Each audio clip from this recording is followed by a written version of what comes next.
वाढदिवसाच्या दिवशी माझा अंत्यसंस्कार केला गेला. मी वैष्णवी. हो, मी वैष्णवी हगवणे बोलतीये. वैष्णवीचे नको ते चॅट पकडले. 4 कानाखाली मारणे म्हणजे छळ नाही, असे एक युक्तिवाद आता वकील मांडत आहेत. पण वकील जे म्हणतात आहे ते खरंच सत्य आहे असं तुम्हाला वाटतं का? आणि हो, सर्वात दुर्दैवाची गोष्ट म्हणजे ज्या दिवशी माझ्या वडिलांचा वाढदिवस होता, म्हणजेच मे 17 रोजी, त्या दिवशी त्यांनी मला अग्नी दिला. यापेक्षा वाईट गोष्ट कोणती असू शकणार आहे? बापाच्या जन्मदिनी बापाला कोणतं गिफ्ट दिलं? तुम्ही मला अग्नी द्या, माझ्यावरती अंत्यसंस्कार करा. आज मला खरंच तुम्हाला ओरडून ओरडून सांगावंच वाटतंय. हो, माझ्या अंगावरचे ते वण, त्या मारलेल्या इतक्या निशाण्या, ते सारं काही खोटं आहे असं वाटतं का तुम्हाला? आज माझ्या मृत्यूनंतर देखील माझ्या चारित्र्यावर फक्त शिंतोडे उडवले जात आहेत. जेव्हा मी गरोदर आहे असे मी शशांकला सांगितले तेव्हा देखील तुम्हाला म्हणाला होता की हे बाळ माझं नाहीच. आता यापेक्षा वेगळं दुःख ते कोणतं असेल? माझ्यासाठी आता माझ्या सासरच्यांनी नेमलेला वकील माझ्यावरती आरोप करतोय. वैष्णवीने नको त्या व्यक्तीसोबत संबंध होते. 18 तारखेला त्या मुलाचा साखरपुडा होता, त्यासाठी ती त्याला कॉल करत होती. वैष्णवीला त्या व्यक्तीने नकार दिल्याने तिने आत्महत्या केली असेल. तिने अनेकदा आत्महत्या करण्याचा प्रयत्न देखील केला होता. उंदीर मारण्याचे औषध खाऊन गाडीतून उडी मारली होती. अहो, अजून किती आरोप लावणार माझ्यावरती? मी शशांकसोबत प्रेमविवाह केला होता. ही गोष्ट हे आरोप लावणारे सर्व लोक विसरत आहेत का? माझ्या वडिलांचा या लग्नाला स्पष्टपणे नकार असताना देखील मी शशांकसोबत पळून जायला देखील तयार होते. का तर त्याच्यावरती असलेल्या प्रेमापोटी. मला फक्त शशांकसोबत लग्न करायचे हा माझा अट्टहास पुरवण्यासाठी त्यांनी मनात नसताना देखील माझं शशांकसोबत लग्न लावून दिलं. त्या लग्नासाठी त्यांनी करोडोचा खर्च केला. या हगवणे कुटुंबाला त्यांनी 51 तोळे सोनं, 7.5 किलोची चांदीची ताट, फॉर्च्युनर गाडी आणि यांच्या लग्नाचा पूर्ण थाट असे सर्व लाड माझ्या वडिलांनी पुरवले. जर का खरंच माझं दुसऱ्या कुणावर प्रेम असतं तर मी शशांकसोबत लग्न का केलं असतं? जेव्हा प्रत्येक वेळेस शशांक मला त्रास देत होता, तुझ्या घरून पैसे आण असे सांगत होता, तेव्हा मी माझ्या घरच्यांकडून पैसे का आणत होते? जर माझे दुसऱ्या कुणासोबत प्रेमसंबंध असते तर मी त्याच वेळी शशांकला सोडून निघून गेले असते ना. पण असं न करता मी त्याच्यासोबत इतका अमानुष छळ सहन करून देखील राहत होते, कारण मी त्याच्यासोबत प्रेमविवाह केला होता. मी त्याच्यावरती प्रेम करत होते. काहीही झालं तरी मला त्याला सोडून जायचं नव्हतं. तरी आज मलाच दोषी ठरवलं जात आहे. अहो, माझ्या 9 महिन्याच्या मुलाला मी पोरके केले आहे. पण आता आलेल्या अहवालानुसार तरी तुम्हाला कळलं असेलच की मी आत्महत्या केली की हत्या केली गेली आहे. कुणी कितीही काहीही म्हणोत, पण तुम्ही एकदा तुमच्या मनाशी विचार करा आणि मला उत्तर मात्र नक्की द्या. लग्नाच्या वेळी माझ्या चेहऱ्यावरून ओसंडत असलेला तो माझा आनंद, घरात प्रवेश करत असताना मनामध्ये घेतलेली ती नवीन स्वप्न, शशांक सोबत आता आपल्याला जीवन व्यतीत करता येणार, तो असलेला माझा आनंद, हे सारं काही खोटं होतं का? आज माझ्या आई वडिलांची मुलगी गेली. 17 तारखेला माझ्या वडिलांचा वाढदिवस होता. त्या दिवशी त्यांनी मला अग्निसंस्कार दिले आहेत.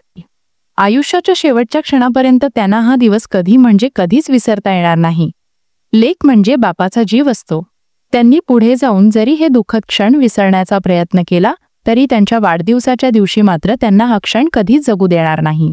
आज जर मी इतर कुणाशी प्रेम संबंध ठेवले असले म्हणून माझा असाच छळ केला गेला असे म्हणणाऱ्या या लोकांनी मला एक सांगावे. जर मी चुकीचे आहे तर या ठिकाणी माझ्या जाऊबाईची म्हणजे माधुरीची काय चूक होती? तिच्यासोबत पण असंच झालं होतं, मग तिचंही असंच काही होतं का? जगाला वेड्यात काढणारे हे लोक या सगळ्या गोष्टींचा विचार का बरं करत नाहीत? मयुरीची ही परिस्थिती त्यांनी इतकी विलक्षण केली होती की तिला देखील माझ्या सासऱ्याने आणि माझ्या नवऱ्याने बेदम मारहाण केली होती. तिला नको त्या ठिकाणी स्पर्श केला होता.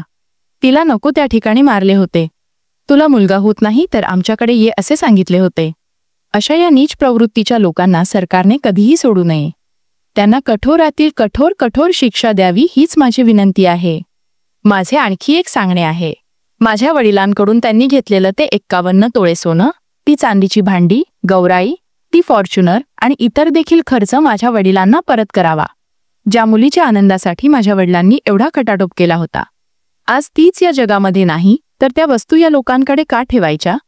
माझ्या अंगावरील ते वण माझ्यावर झालेल्या अन्यायाची साक्ष देत आहेत. ही तेवढी स्वाक्षरी खरी माना. आता माझ्या बाळाला माझ्या आई वडिलांकडे राहू द्या, कारण आता त्याचे सर्व करते धरते माझे आई वडीलच आहेत. ते माझ्या मुलाचा चांगला सांभाळ करतील याची मला शाश्वती आहे. फक्त एकच खंत आहे, जेव्हा ते माझ्या मुलाकडे पाहतील तेव्हा सतत त्यांना माझी आठवण येत राहणार आहे.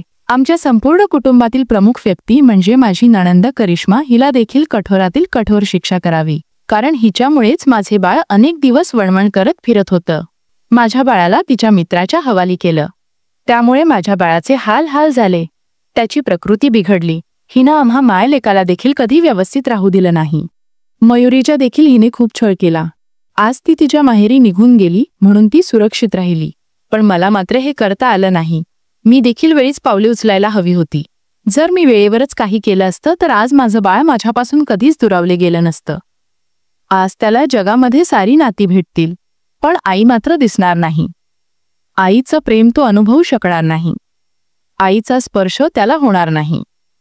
माझी आई कशी दिसायला होती, माझी आई बोलायची कशी, माझ्यावर प्रेम करायची कशी, हे त्याला कधीच आठवणार नाही.